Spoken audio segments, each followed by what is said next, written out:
Welcome to SN classes. This is Neha Khurana. So guys, आज मैं आपसे डिस्कस करूंगी क्लास 6 की सिविक्स। लेसन 7 तक मैंने आपसे डिस्कस कर लिया था, तो आज बारी है लेसन नंबर 8 की। टाइटल आप अपनी स्क्रीन पर देख पा रहे हैं, ग्रामीण क्षेत्र में आजीविका। तो ये हमारा आज का टॉपिक रहेगा।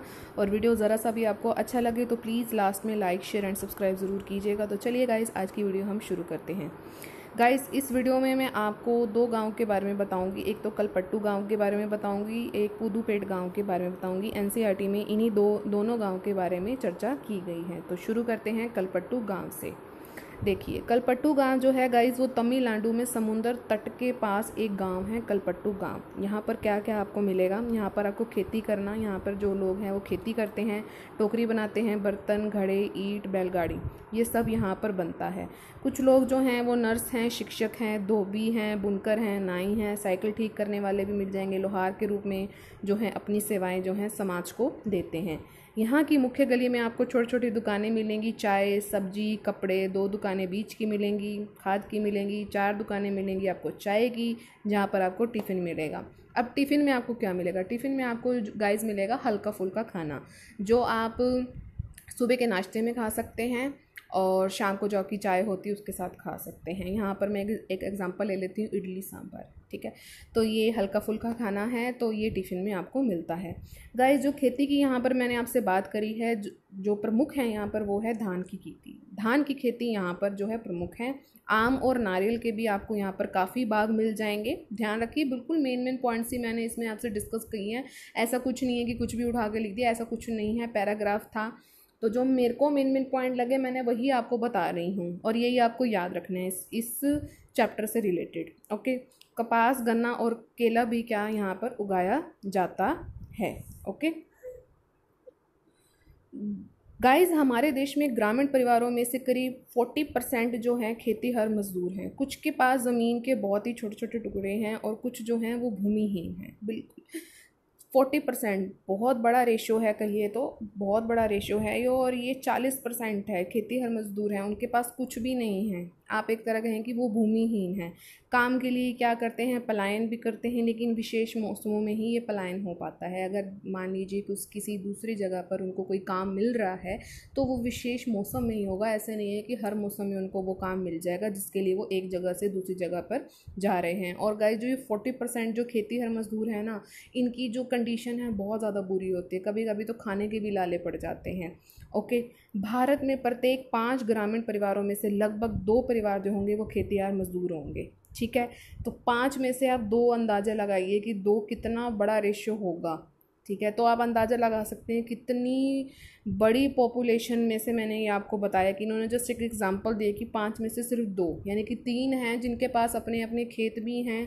वो अपने आगे मतलब जो है व्यक्तियों को रखते हैं, उनसे अपना कर्जा भी लेते हैं, मतलब वो सब कार्य करते हैं। लेकिन जो ये भूमिहीन होते हैं ये सिर्फ कर्जे देते हैं।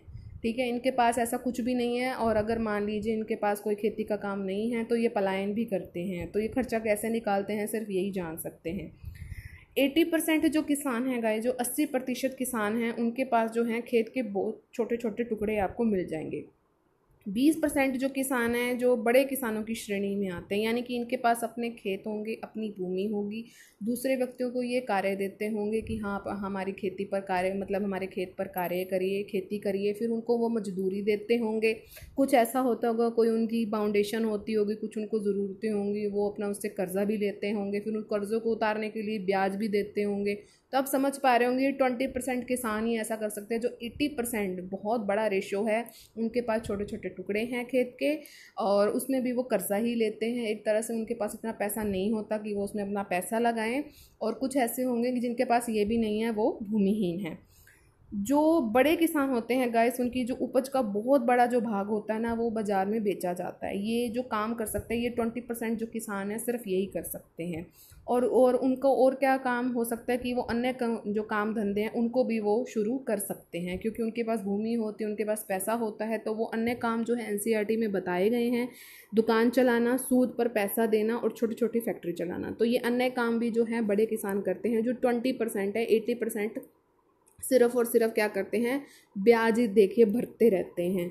ठीक है, मध्य भारत में कुछ गांव में खेती और जंगल की उपज दोनों ही आजीविका के महत्वपूर्ण साधन हैं। अब गाइस बहुत इंपॉर्टेंट पॉइंट था, तो इसको मैंने बहुत अच्छे से मेंशन किया है कि मध्य भारत में हैं ऐसे कुछ गांव कि जो खेती और जंगल पे पूरी तरह डिपेंड हैं।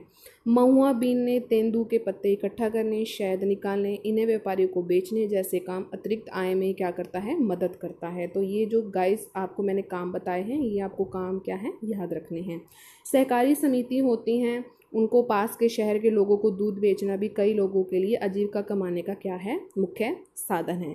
ओके, कुछ ऐसे जैसे मान लीजिए हम शहर में रहते हैं, शहरों में जो दूध आता है गाइस वो पास के जो है गांव से ही आता है। तो आप समझ सकते हैं कि वो सहकारी समिति हो सकती है या समिति होती है, एक सहकारी समिति। और अगर पास में आपके शहर के लोग हैं, वहाँ पर अगर आप दूध बेच रहे हैं तो वहाँ भी अपनी क्या है, आजीविका कमा सकते हैं। तो ये कई लोग ऐसा कार्य करते हैं। हम शहर में रहते हैं तो हम शहर वालों को पता है कि किस तरह गाँव से जो है दूध देने हमारे दूधिया आता है। ओके, चलिए अब गाइज इसमें एक मेन जो मुझे टॉपिक दिखा वो था नागालैंड की सीढ़ी नुमा खेती। इसके बारे में भी मैं आपको कुछ बता देती हूँ, मेन पॉइंट है, बस आपको वो याद रखने हैं।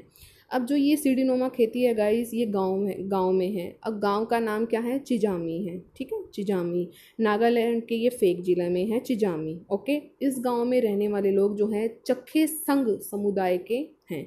ये जो मेन पॉइंट्स ये आपको याद रखना है, चिजामी चखे संघ। ये लोग क्या करते हैं गाइस, जो ये चखे संघ समुदाय के लोग हैं, सीढ़ी नुमा क्या करते हैं, खेती करते हैं। अब इसका मतलब क्या है सीढ़ी नुमा खेती का, पहाड़ी की ढलाऊ जमीन को छोटे छोटे सपाट टुकड़ों में क्या करते हैं, बांट देते हैं और उस जमीन को सीढ़ियों के रूप में क्या करते हैं, बदल देते हैं। बहुत मुश्किल कार्य है, पढ़ना बहुत इजी लग रहा है लेकिन ये बहुत ज़्यादा मुश्किल है कि पहाड़ी जो होती है, ऊंची ऊंची पहाड़ी होती है, उनकी इतनी ज़मीन होती है, वो डूंगी होती है। अगर आप देखेंगे, अगर आप मैं आपको कहूँगी गूगल सर्च कीजिए तो उनकी ढलाऊ ज़मीन होती है। अब उस ढलाऊ ज़मीन को छोटे छोटे टुकड़ों में बांटना, बिल्कुल तय लगा के इन द सेंस कि जैसे हमारी सड़कें होती हैं, सपाट टुकड़ों में बांट दिया और उसको फिर जो है आकृति दे दी सीढ़ियों जैसी। ठीक है, तो ये क्या हुई, सीढ़ी नुमा खेती। तो ये इस समुदाय के लोग ये काम करते हैं, कौन से समुदाय के, चखे संघ के। तो ये आपको गाइस याद रखना है। प्रत्येक सपाट टुकड़ों के किनारों को ऊपर उठा देते हैं जिससे पानी भरा रह जाए। तो ये एक अच्छा कार्य करते हैं कि नीचे अपना फ्लोर नहीं बनाते, उसको थोड़ा सा ऊपर कर देते हैं, तो इससे क्या होता है कि उसमें पानी भरा रहता है। अब जो ये सीढ़ी नुमा खेती है गाइस, इसमें हमारा क्या यूज़ है, ये चावल की खेती के लिए सबसे अच्छा है। ठीक है, तो ये मेन पॉइंट इसमें मुझे लगा, तो ये आप याद रखिएगा। चलिए गाइस, अब कलपट्टू गांव की हमारी बात हो गई है, तो अब हम पुदुपेट गांव की यहाँ पर बात कर लेते हैं कि यहाँ लोग अपनी आजीविका कैसे कमाते हैं। यहाँ लोग जो है गाइस वो मछली पकड़कर अपनी आजीविका चलाते हैं, मछली पकड़ते हैं यहाँ पे। वो वहाँ पर क्या था, कलपट्टू गांव में वो था, वहाँ पर करते थे, खेती करते थे। और जो पुदुपेट गांव है ये कलपट्टू से थोड़ा सा ही आगे हैं, दोनों ही तमिलनाडु में हैं लेकिन थोड़ा सा आगे हैं। घर में जो इनके घर होते हैं गाइस वो भी समुद्र के पास होते हैं। चारों ओर जाल होता है जिसे कैटामरीन कहते हैं। अब कैटामरीन क्या होता है ये आप ज़रूर याद रखिएगा। मछुआरों के खास तरह की एक छोटी सी नाव होती है जिसको हम कैटामरीन कहते हैं।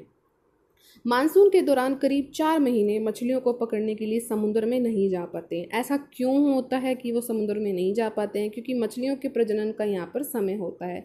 गाइस यहाँ पर आपके लिए एक जीके क्वेश्चन भी बन जाता है कि मछलियों के प्रजनन का समय कौन सा होता है। तो मानसून जो होता है वहाँ पर 4 महीने ये टाइम रहता है, तो उस समय जो मछलियों के प्रजनन का समय होता है। तो ये आपका जीके क्वेश्चन भी एक बन जाता है। ओके, इनमें जो मछुआरे होते हैं व्यापारियों से क्या करते हैं, पैसा उधार लेते हैं।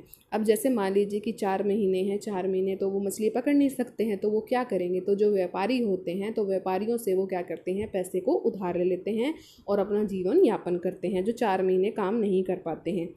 अब इससे क्या होगा, अब मान लीजिए उन्होंने ले लिया, तो कभी कभी तो उनकी इतनी मजबूरी हो जाती है ना गाइज कि उन्हीं व्यापारियों को, जब 4 महीने कंप्लीट हो गए हैं तो उन्हीं व्यापारियों को उनको अपनी मछली बेचनी पड़ती है जो उधार लिए हुए थे पैसे। अब ज़रूरी नहीं होता, मन नहीं होता, व्यापारी फिर ज़्यादा ले लेगा, ब्याज भी लेगा, तो ऐसे करके जो है इनके साथ भी शोषण कहीं ना कहीं होता ही है। तो अब हमारा नेक्स्ट टॉपिक है, हमारा लास्ट की हमारी स्लाइड है कि ग्रामीण क्षेत्रों में आजीविका के साधन। अब गाइज मैंने आपको दोनों गाँव के बारे में बताया था, ठीक है, एक तो खेती करना बताया, एक आपको मैंने मछली पकड़ने वाला जो गांव के बारे में बताया। लेकिन जो एनसीईआरटी में जो गाइस मेन फोकस था ना, वो ग्रामीण क्षेत्र में ही था। तो ग्रामीण क्षेत्र में आजीविका के साधन कौन कौन से हैं, तो वहाँ पर खेती ही जो है यहाँ पर प्रमुख है। तो खेती में गाइज कई तरह के काम शामिल होते हैं, ये बिल्कुल सीक्वेंस में है गाइज, यही आप याद रखिएगा कि जैसे पहले तो खेत तैयार करेंगे, फिर हम उसकी रोपाई करेंगे, फिर हम उसकी बुआई करेंगे, फिर निराई करेंगे, फिर लास्ट में उसकी कटाई करेंगे। बुआई और कटाई के समय लोग जो हैं इसमें काफ़ी व्यस्त रहते हैं। तो गाइज बहुत इंपॉर्टेंट पॉइंट है। देखिए लगता है छोटा सा है, लेकिन मैं आपको बताऊं कि क्रम में भी आपसे सीटेट में पूछा जाता है कि पहले क्या करते हैं। पहले हम खेत को तैयार करते हैं, फिर हम उसकी रोपाई करते हैं, फिर बुआई करते हैं, फिर निराई करते हैं, फिर कटाई करते हैं। और बुआई और कटाई में जो है हमें बहुत ज़्यादा समय लग जाता है, और इस टाइम जो है लोग सबसे ज़्यादा व्यस्त रहते हैं। तो गाइज़ ये था मेरा आज का छोटा सा वीडियो, कैसा लगा मुझे कमेंट करके ज़रूर बताइएगा। ज़्यादा से ज़्यादा मेरी वीडियो को लाइक, शेयर एंड सब्सक्राइब ज़रूर कीजिएगा। साथ में जो बेल आइकन है उसको प्रेस ज़रूर कीजिएगा और ऑल पर ज़रूर क्लिक कीजिए, तभी आपको मेरी सारी नोटिफिकेशन मिलेगी मेरी वीडियो की। और साथ में अदर प्लेलिस्ट को भी ज़रूर ज़रूर ज़रूर चेकआउट कीजिए। और गाइज़ मैंने एक नया चैनल खोला है डिफरेंट कॉर्नर्स, उसको भी सपोर्ट कीजिए। और मैंने रिसेंटली उसमें श्री राम स्तुति प्रस्तुत करी थी, तो उसको भी ज़रूर सुनिए और उसको भी बहुत ज़्यादा प्यार दीजिए, और उस चैनल को भी ज़्यादा से ज़्यादा सब्सक्राइब कीजिए और लाइक कीजिएगा। तो चलिए गाइज़ हम मिलेंगे अपनी नेक्स्ट वीडियो में। Till then thank you so much for watching guys, bye bye guys and take care.